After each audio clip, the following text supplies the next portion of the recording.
Hi, this is David Dickens, and to start out the new year, I thought we would talk about 5 steps to take if you're behind on your retirement savings. That may not be you, because you might already be retired, but it might be someone in your life. So hopefully there's something in here for you or for that special person. I'll go get Walter, and we'll get started. We're back at it again on Cover Your Assets KC, first episode of the new year. I'm Walter Storholt alongside David Dickens of Creative One Advisors Group. He's the president and wealth advisor there, office in Overland Park, serving you all throughout Kansas City and beyond. You can find us online at creativeoneadvisorsgroup.com. Happy New Year to everybody, and especially to you, David. Hope you enjoyed the holidays, my friend. Oh, I had a great holiday. Had several, New Year's, Christmas, had a lot of great holidays. We had a couple since our last show. Yeah, we exactly. did. We kind of took some time off, didn't we? I know. Well, I think you were licking your wounds from... Oh, don't even bring up my friendly Chiefs. What happened at the end of the season here. Yeah, I know. That was rough. That was really rough. And you know what? I saw it coming, but I didn't want to look. Yeah. I saw the potential of missing the playoffs, but maybe not what did it end up being, a 6-win season or whatever. I didn't see it that bad. I thought I could see them missing out on the playoffs this year, but not that. Ugh. I definitely didn't see us losing the last game of the year to I still call them Oakland, but I do too. To the Raiders. To the Raiders. But I think that helped our draft position a little bit. So I guess so. Got crushed in fantasy football this year. It was just my little brother, who's my brother. Sorry, they don't like it when I say little brother. He was talking to me, and I was bemoaning the fact that I got crushed in fantasy football. He goes, "Well, I know last year you told him that you won the league, so are you going to come clean this year?" There you go. So yeah, I didn't win it. Not successful this year. I was in the upper bracket, but then I got crushed in our playoffs. So anyway. Nice. I will announce our family football challenge that we do, which is in its 15th season. I know I've mentioned it here on the show at some point, but we have the trophy that we mail to whoever wins it. It's currently in overseas. It's in the United Kingdom right now. That's where the winner lived. So we packed that thing up and shipped it over the Atlantic Ocean. So that's where the trophy is right now. Who pays for that shipping? Well, the winner was nice enough to donate their, am I incriminating myself by saying this? Their winnings helped fund the shipment of it. So I'll guarantee you this winner would not have done that. in our family group, the trophy's more important than the financial component. I probably said, "Hey, send me a picture of it, and I'll frame it." Yeah, I'll take the Amazon gift card instead, right? Exactly. But I will say, after the regular season, I snuck into first place in the final week. So wow, that means I'll have a nice heavy fall from the top as the playoffs. But you didn't get the trophy. No, because I got to win. I got to go through the playoffs and still win. So it didn't end in the regular season. There you go. I was first at the end of the regular season. But there ought to be a trophy for that. It's like an honorable mention if you do that, but then don't win the whole thing. You're like, hey, but at least you did the best in the regular season. But get the name on the trophy, you got to win it all. So yep, that's the way it goes. Well, fun times. I'll let you know if I end up on top or not here in another month or two. Let you know how it turns out. That's enough football talk, though, especially with the Chiefs being out of it. So let's get to the retirement planning conversations. And David's prepared for us 5 steps to take if you're behind on your retirement savings. But David, before we get to the 5 steps and answering some of these questions and ideas, we got to define what it means to be behind in the first place. So there's a bunch of different ways you can get to that answer. And again, I mentioned in the intro, but most of our listeners, a lot of our listeners are retired, and frankly, they weren't behind on their retirement savings. They had a bunch of assets, which is why they use a firm like us.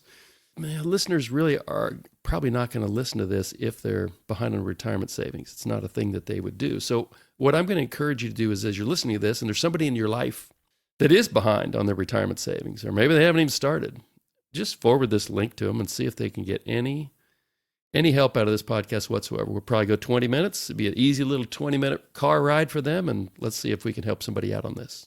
Like I said, there's a bunch of ways to determine whether you're ahead or behind. A simple Google search of how much should I have in retirement savings at my current age would give you some answers. I'm not going to suggest they're right answers. I did that Google search in preparation for this podcast. And this is Fidelity Investments. They track this in my estimation the wrong way. But they say, actually, this is how much people have in their 401k plans. So they're not saying how much you should have, they're saying how much you do have. So the average balance, if you're between 30 and 34, is 45 grand. Oh, interesting. Not very much. Yeah. If you're 40 to 44, it's 109,000.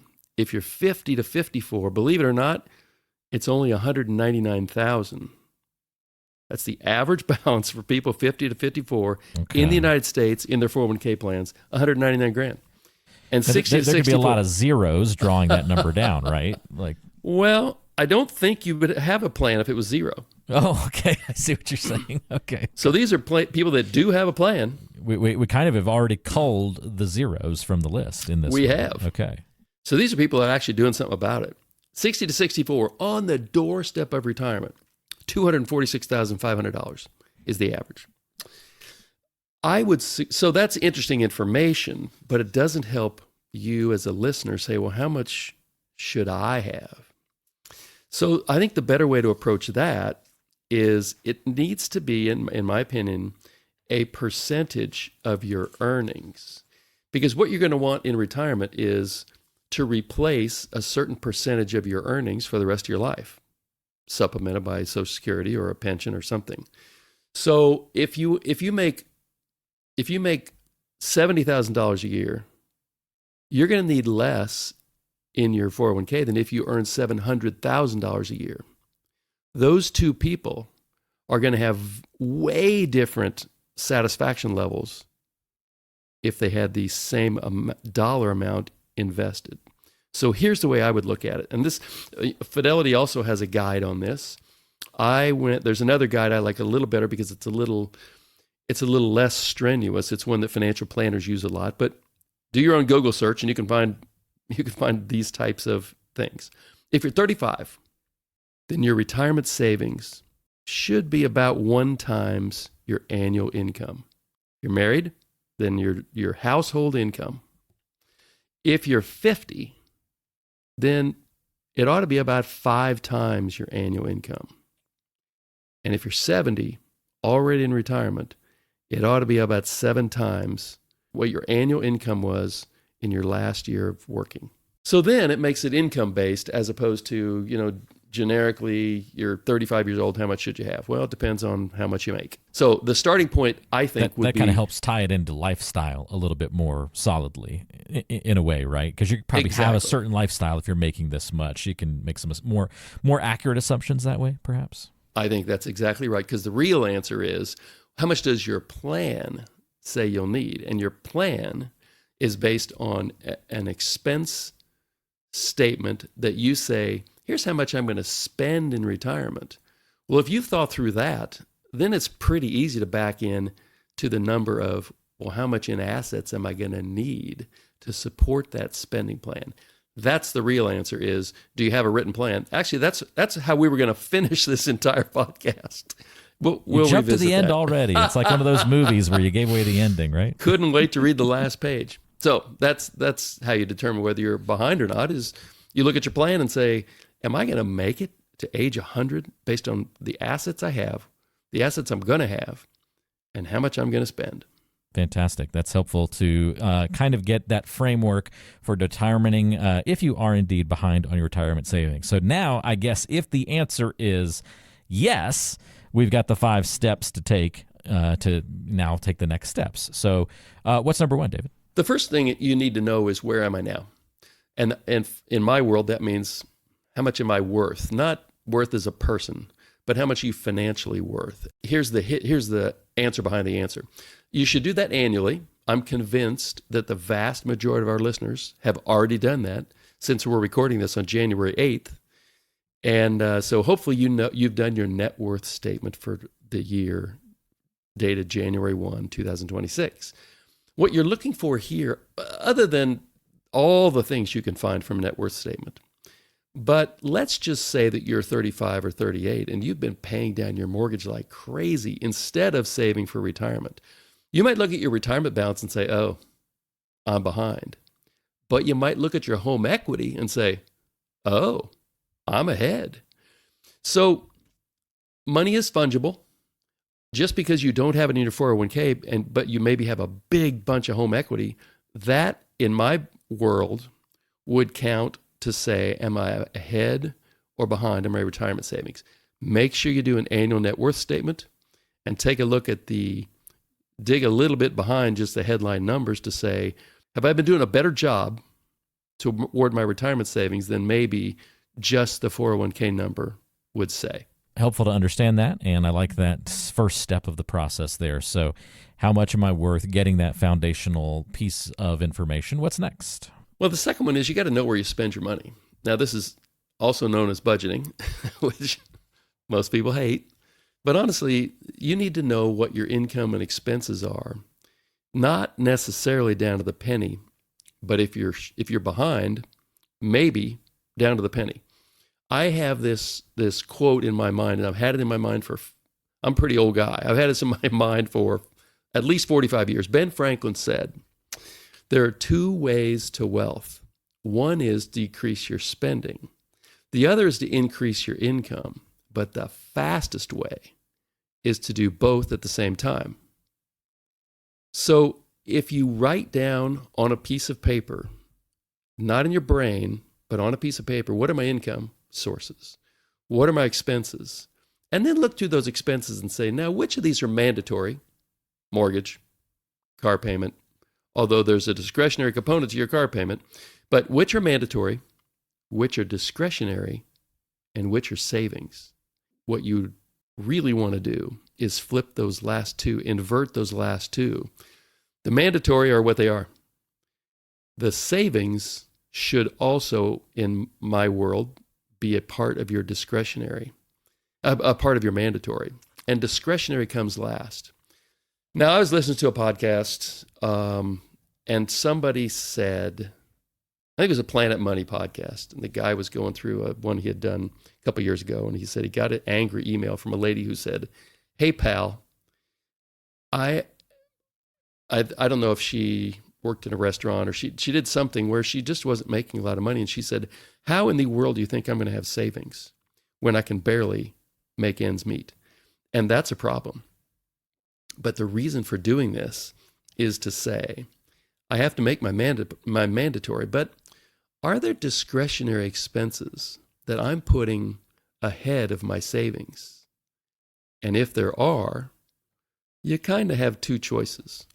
You can either reduce some of that discretionary spending and put it towards savings, or you can look for ways to increase your income. Maybe that is by getting some additional education that will help you qualify for a higher paying job.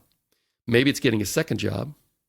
Maybe it's setting up a side gig that you do from your home in your spare time, and the younger you are, the better you'll be able at figuring that out. My side gig has always been owning rental property, but that takes assets too. If you're behind, you have to know where you spend your money. You have to look at all of your discretionary expenses and figure out, are there some of those that I can cut out and add that money to what I'm saving for my future self?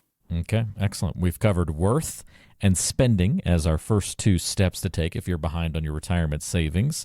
What's next on number 3? Well, the next one I'm just going to loosely call 401k at work, but it might be a 403b if you're a teacher, or a 457, or it might be the TSP if you work for the government, but it is those programs at work that help you mindlessly or systematically save for your retirement. And the reason I say that, it's probably obvious, is those are automatic savings that come out of your paycheck before it ever hits your checking account. So you don't really have to worry about discretionary spending versus savings, because you've already set it up to save 7 or 10 or 12 or 15% of your income every 2 weeks to put toward your future self. The numbers are pretty big. In a 401k or a 403b, you can save $24,500 a year. If you're over 50, that's $32,500 a year. And your employer might match some of that. That could go into a 401k at work or a Roth 401k at work. That's a totally different additional topic that we're not going to cover today. You might say, well, I don't have a 401k at work. Okay, well, you have an IRA that you can invest in. $7,500 a year if you're under 50. $8,600 a year if you're over 50. That's $312 every paycheck. Twice a month, $312. When you look at your budget, do you have a place for $312 out of every paycheck? The successful people at this that I have seen make sure that they save systematically. The money comes out of your pay for your future self before you ever get a chance to save it, before you ever get a chance to spend it. Because if you wait till the end of the year to put that $32,500 away, unlikely to happen. Might happen, but you're going to have a lot of income if you're going to be able to just write that check at the end of the year for $32,500 and put it in your 401k. So systematic savings, wherever it is in your life, it's probably associated with your work. And then the final thing on that, a lot of employers put a matching deposit on the money that you put away for yourself.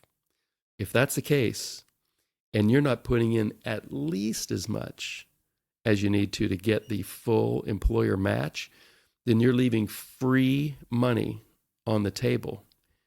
And you really need to find a way to get your expenses to the point where you can afford to, at a minimum, get that employer matching contribution every 2 weeks when you get your paycheck. It's a great focus to have for anybody, but especially if you're behind on your retirement savings, got to clean that area up for sure.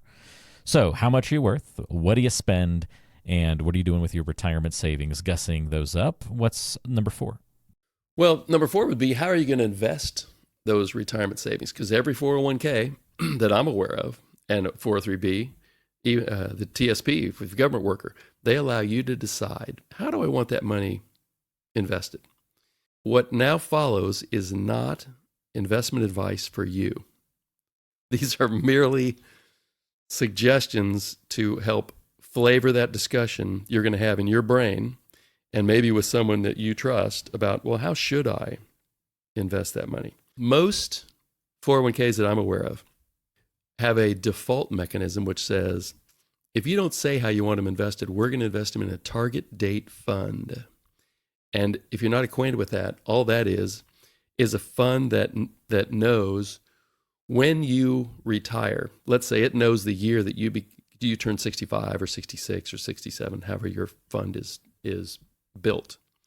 And they're going to invest what they believe to be age appropriate. The younger you are, the vast majority of your money is going to be in the stock market, because arguably you're not going to need this money for 20 or 30 or 40 years.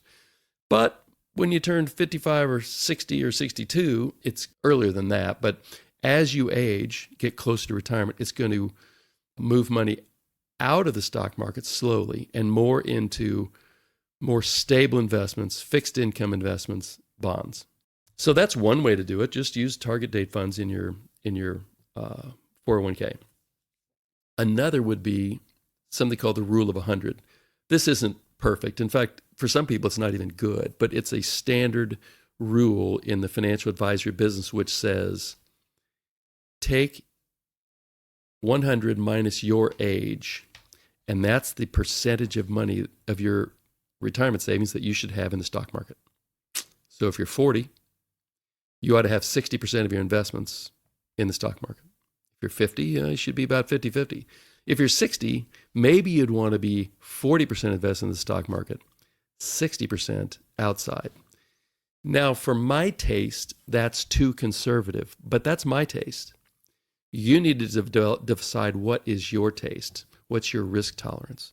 So those are kind of common benchmarks to use, but what you really, I'm convinced you don't want to do, again, not advice for you, is to have too much of your money sitting in some sort of safe haven, maybe some sort of static fund that maybe pays 2 or 3%. Well, inflation is running higher than that. So every day you're running behind inflation. So take a deeper dive into how your 401k money is invested, because that growth over 20 or 30 or 40 years is going to be significant to you in retirement. And then one more thing. Once you get, say, within 10 years of retirement, that is kind of, we've often referred to this, not to bring up a football analogy, but the retirement red zone, where all of a sudden it kind of makes a big difference how you're invested. Because if we run into a 2001 downturn or a 2008 downturn that lasts, it takes 5 years just to get back to even, or we have what is often referred to as a dismal decade, Google that, and there'll be a lengthy discussion of the decade, David. Of the decade between 2000 and 2010, where basically the market ended where it started. So, for anybody that retired in 2000, they really wish that in 1995 and 1994 and 1990, they had done a deeper dive into their strategy to say, how am I invested? Have I gotten too heavy into stocks as I'm getting closer to retirement? So if you're in a retirement red zone, that's probably the perfect time to talk to someone that can give you an honest second opinion of where you are. And so I'd encourage you in that stage of life, maybe not be your super duper do-it-yourselfer, but get a second opinion or two. We'll give you step number 5 to take here in just a moment. But since David kind of opened that door a little bit, if you need some assistance figuring out where to invest your finances that you have worked so hard to save and accumulate throughout your working years, very important step to figure out where to put it and how to take it and all that good stuff. So he'll walk you through that, all part of a complete planning review that the team at Creative One Advisors Group will do for you. They call it the CPR process, so very easy to remember. You can call or shoot them a note via the website if you'd like to get in touch that way and just say, yeah, I want that CPR process and go through that planning review. Very easy to do that. 913-317-1414 is the number, and you can also go online to creativeoneadvisorsgroup.com, and we've linked to all of that in the description of today's show as well to make it easy on you. All right, David, we've reached the 5th and final step to take if you're behind on your retirement savings. Yeah, so one of the big inputs into your plan is some income you're going to get because you paid into Social Security, or maybe your company has a pension plan. That needs to be considered into how much of a nest egg you need when you retire to support the lifestyle that you want. So you'll want to know, you probably get a statement from Social Security every couple of years now. Maybe if your company has a pension, which is less and less the case, but you probably get a statement from them on a somewhat regular basis as to, here's how much you'll get on a monthly basis when you reach this particular age. Some of them are going to have cost of living increases, which are beautiful things because it helps you keep up with inflation. Some won't. But you kind of want to figure out, your plan is going to help you figure out what percent of your income you need your retirement savings to replace. And that's just the difference between how much Social Security is going to replace. The big key here, and this is actually where we started, which is, what does your plan say you'll need? It's really, really important to understand, to think about and understand, what kind of lifestyle do I want in retirement? What kind of lifestyle can I afford in retirement? And if those two things don't match up, then you're behind. And then you need to come up with some specific steps as to, how do I go from behind to caught up? And generally speaking, the sooner you can do that, the better. Time's on your side in your 30s and 40s. Time is not your friend in your 50s as much, although in your 50s is often when you become an empty nester. Maybe you're earning the most money you've ever earned, and you're going to ask yourself to postpone some of the fun stuff you could be buying with that extra income because you're behind on your retirement savings, and you want to make sure that your 70-year-old self is having a good time too. And then in your 60s, a lot of the book has been written. And so then you need to figure out, how much of my desired retirement can I actually afford? And if things are in great shape, pat yourself on the back and feel happy about things. If you're a little bit behind, then the time is really short. But I don't even know who, this is an old saying, I don't know who it's attributed to. I'll bet my dad told me this a time or two or three. But if you fail to plan, then you're planning to fail. And so whether you are 30 and you have a basic plan that you thought up yourself on an Excel spreadsheet, or whether you're 50 and you decided to get serious and you have an actual plan on a piece of software, maybe that you bought, hopefully not one that you found on the internet because it's going to be too basic. Maybe you went to an advisor and they built you a plan before they talked to you about how you should invest your money. But if you fail to plan, then you are planning to fail. I would encourage you, as you're listening to this, or you think about the person you're going to forward this to, do they have a pretty good plan in place? Or they're putting that off and you know that they're planning to fail? Great way to finish this one off, and kind of knowing your next steps is a really big, important part of any process as you plan for retirement and your financial future, but especially if you're behind on your savings, because we no longer have really any time left over at that point to kind of fix mistakes, right? Not saying it's a mistake to be behind, but it's kind of, we could categorize it in that same world of like, all right, it's a check mark in the box of, hey, we need to really buckle down and make something happen, much like we would experience if we said, hey, we made a mistake here that we need to recover from. But now we're running out of time to recover from those mistakes. So let's start getting it right. That's kind of the point here. So if you are behind on your retirement savings, there's 5 steps that you can take. And again, if you need assistance along the way, David Dickens and the team, of course, are there for you, standing by and ready to help at Creative One Advisors Group. So check the link in the description of today's show for the website, or call the number that we also have listed in the description of today's show. And that's, again, how you can set up your complete planning review. David, thanks so much for walking us through these on today's show. Really appreciate the help. My pleasure. Happy New Year. You know what? Let's do this again in 2 weeks. All right, let's do it. We've done it that way for the last 6 years or so. So let's keep it going this year. Let's keep it rolling. I like it. Actually, I think it's been like 7 or 8 years now that I think about it. Fantastic. We will do it in 2 weeks, folks. We'll see you right back here on Cover Your Assets KC. Happy New Year, and until then, take care. Creative One Advisors Group has been proudly serving families in the Kansas City metropolitan area since 2003. Over the years, we've evolved to help meet the needs of our clients, becoming KC Financial Advisors in 2010. In November 2021, our advisory business was acquired by Creative One Wealth LLC, C1W, and in January 2025, we officially adopted the name Creative One Advisors Group. Previous episodes were recorded under the branding of KC Financial Advisors, which has since been rebranded as Creative One Advisors Group. Any references to KC Financial Advisors should now be understood as referring to Creative One Advisors Group. Investment advisory services are offered through Creative One Wealth LLC, a registered investment advisor. Creative One Advisors Group is a DBA of Creative One Wealth. Insurance services are offered through licensed insurance professionals. Investment advisory services are provided in accordance with the fiduciary duty of care and loyalty that includes putting your interest first and disclosing conflicts.